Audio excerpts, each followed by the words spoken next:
So today, lads, we're going to have to talk about, we're not going to have to, we're going to be talking about Dijonai Carrington.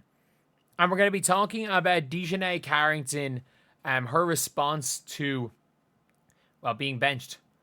So Dijonai Carrington, if you guys don't know, she got benched by the Dallas Wings. She was not playing well. I think Chris Kaklanes, more so than anything, was just trying to find lineups that worked.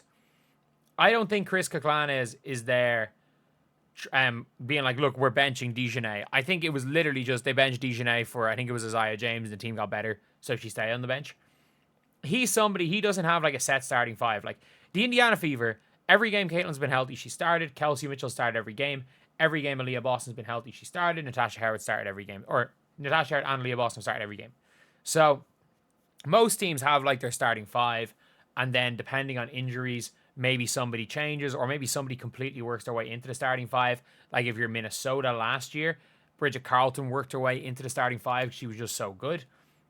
And that's the thing where it's like you can work your way into a five, but with Chris Kaklanes, he seemed to change his starting five every game. He didn't know what his best lineup was. He didn't know what his starting five was meant to be. He's literally just out here changing his starting five every single game. But yeah, it's an all around interesting thing. But Dijonai was when the players got benched, and this was her response to it.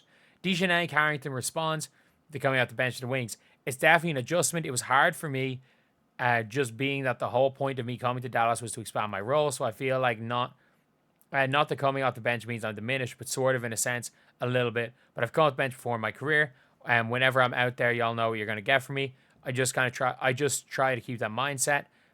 And this isn't me personal towards any player who's been put ahead of me in the starting lineup, over me, or whatever you want to call it. It's just how I feel about myself and my career. And I actually, like, you're probably going to say that this is going to be, you're probably expecting this to be like a real anti-Dijonai Carrington situation.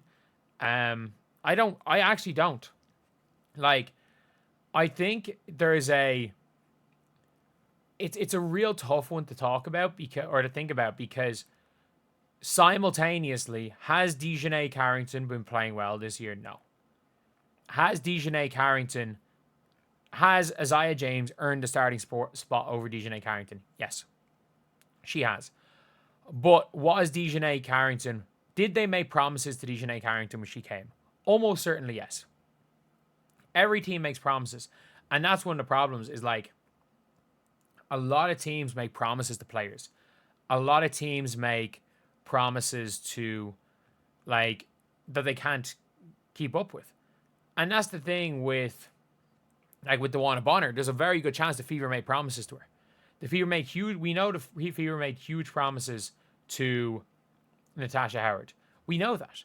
So it's one of those things where it's like it is really difficult to talk about this situation because it's completely justified why Dijonai's pissed. It is absolutely justified. Because at the end of the day, like, she's pissed because she's not playing, even regardless of injury, before the injury, she's not being given the role that she was promised. And I'd say a lot of WNBA were looking for her. And I mean this when I say this. It's probably a case that Dijonai Carrington isn't as good as we thought. Isn't as good as we thought she was. She could very well have been Alyssa Thomas made. She could Alyssa, we saw with DeWanna Bonner, they could literally be, this modern version of DeWanna Bonner could be Alyssa Thomas made as well. These players could be well and truly Alyssa Thomas made. And AT, it maybe just shows how good Alyssa Thomas is, who, by the way, is my current potentially number one for MVP.